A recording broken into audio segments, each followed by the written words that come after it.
What's the preview and predictions we have here for Auburn Spring Game? Quarterbacks are a massive storyline. It's very obvious now there's only 2 scholarship quarterbacks on the roster currently, Jackson Arnold and Duce Knight. Let's start with Jackson Arnold. How in rhythm does he look? How comfortable does he look? Because I think last year, if you were Auburn, you saw there were plays to be had. Like, how many times did you wake up on a Sunday morning and get to church and talk to your buddy and say, man, there were plays out there, weren't there?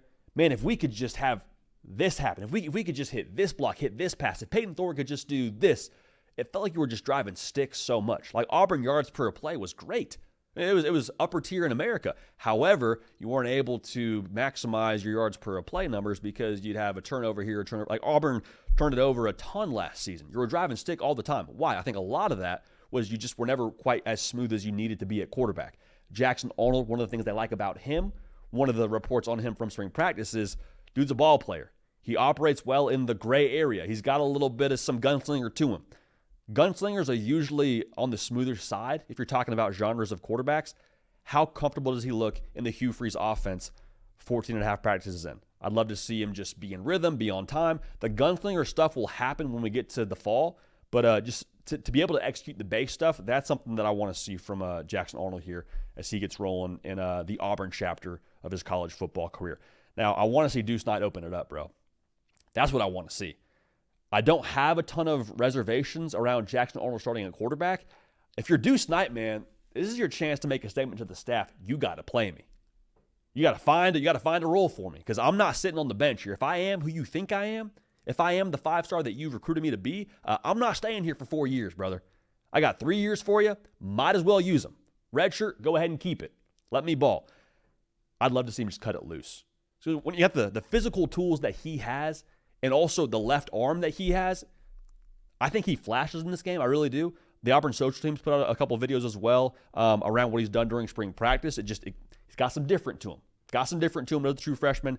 That's something that I really want to see, and I hope that Auburn gives him a little bit of a late whistle too, and we get to see him flex the Jets a little bit. Maybe get out the back door a little bit, quarterback keeper, or maybe he's got a little play breaks down around the outside, and he scrambles for a nice little 20-plus yard gain. I'm just thinking here, right? Little spring game wish list here if I'm talking about Auburn. Now, we know what that wide receiver room can be. I'm curious to see who's playing what role because Eric Singleton, I've been told, they're using him like Where's Waldo, bro? Like, he could be anywhere. He might be in the slot. He could be out wide. You could put him anywhere else in the formation. Like, he is going to be an absolute problem for defenses here. I'm really excited to see what the current flavor of the day is so far during spring practice.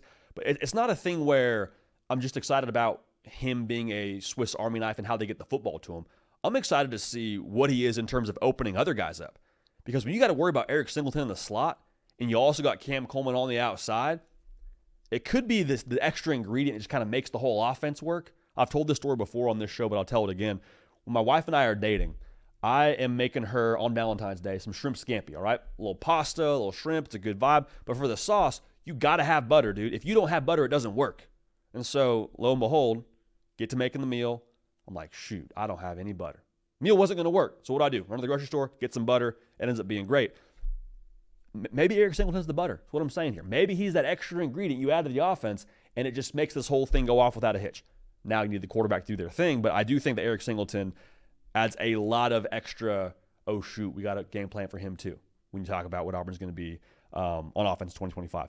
Now, the secondary for Auburn, very talented. I just want to see them compete. And that sounds kind of lame to say. You talk about a spring game. I want to see them go toe-to-toe with the monstars that is the Auburn receiving room because, quite frankly, man, they won't play a tougher receiver room all year. Now, Bama's going to be good. I think Georgia will be good. People say this a lot when you talk about I'm not a baseball guy, but I hear people talk about baseball. Talk a lot about, a good pitcher and a good batter going back and forth. And people would give the batter credit for like a good foul tip. Oh, hey, he made contact there. He connected with that one. That's tough to do against that pitcher. Kind of how I feel about the Auburn secondary. Let's make some contact. Let's foul tip a few. Just be in position, win some battles. Because if you can win some battles against this wide receiver room, I feel pretty good about you the rest of the way when it comes to who you have to play against. So some predictions for this one. I think you see the wide receivers have a great day. I think the Eric Singleton effect feels real. The biggest takeaway that I think we'll leave with from Auburn and from the spring game is I think you see the one offense finally look how they're supposed to look under Hugh Freeze. Not saying it's perfect, not saying it's a finished product, but I think you see what they are in the A-Day and say, okay, that's what we expected when Hugh Freeze took the job. Okay, now it's finally feeling like we have what we need to run the system we were promised when he became the head coach at Auburn. A lot of good stuff from Auburn, man. We'll keep it locked over at Auburn Live for all the intel. We'll, of course, have a reaction for you after that game as well.